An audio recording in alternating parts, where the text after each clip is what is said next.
আমি তো মৃত্যুর কাছে যাইনি একবারও, তবু সে কেন ছদ্মবেশে মাঝে মাঝে দেখা দেয়।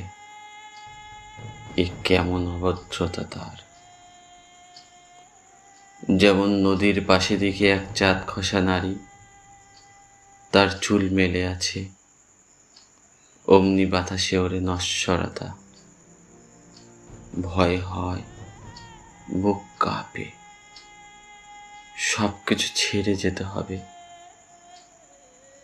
যখনই সুন্দর কিছু দেখি, যেমন ভোরের বৃষ্টি, অথবা অলিন্দে লঘু পাপ, অথবা স্নেহের মতন শব্দহীন ফুল ফুটে থাকে, দেখি মৃত্যু, দেখি সেই গোপন প্রণয়।